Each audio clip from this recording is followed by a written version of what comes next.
יבלת במיקום כזה לא ראיתי הרבה זמן. שימו לב איזה צורה יש לה, איזה צבע יש לה, היא מאוד מאוד סימטרית. היא נמצאת בעקב, אתם יודעים איזה כאבים זה? היא נמצאת ממש במסגרת החיצונית.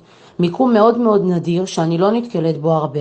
היבלת ממש מונעת מהבן אדם לנעול נעליים סגורות מאחורה, שזה ממש גורם לו ללחץ עם כאבים בזמן ההליכה. התחושה היא, הוא אומר שזה ממש כמו אבן בתוך הנעל כל הזמן.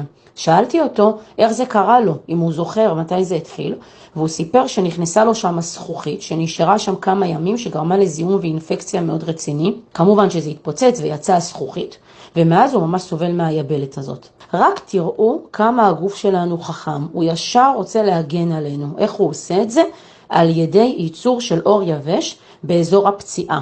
מה הירושה שהוא השאיר? יבלת. יבלת עוד שורש, לא יבלת רגילה. יבלת שממש מרגישה כמו מסמר בתוך הרגל. למה?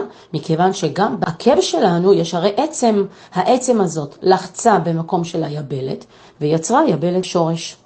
אז הכאבים הם מאוד מאוד חזקים. הלקוח הגיע אליי, הורדתי לו את הלחץ, נכנסתי לבפנים, הוצאתי את היבלת מהשורש עצמה, נתתי לו המשך טיפול לבית על בסיס יומיומי, וביקשתי ממנו שכבר ניפגש שוב עוד 3 שבועות להמשך טיפול. הלקוח פשוט אחרי כמה ימים שלח לי הודעה ודיווח שיש לו ממש שיפור באיכות החיים, הוא מצליח לנעול נעליים, הוא אפילו התחיל לעשות ספורט, וזה גרם לי פשוט לנחת אדירה. אני מבסוטית.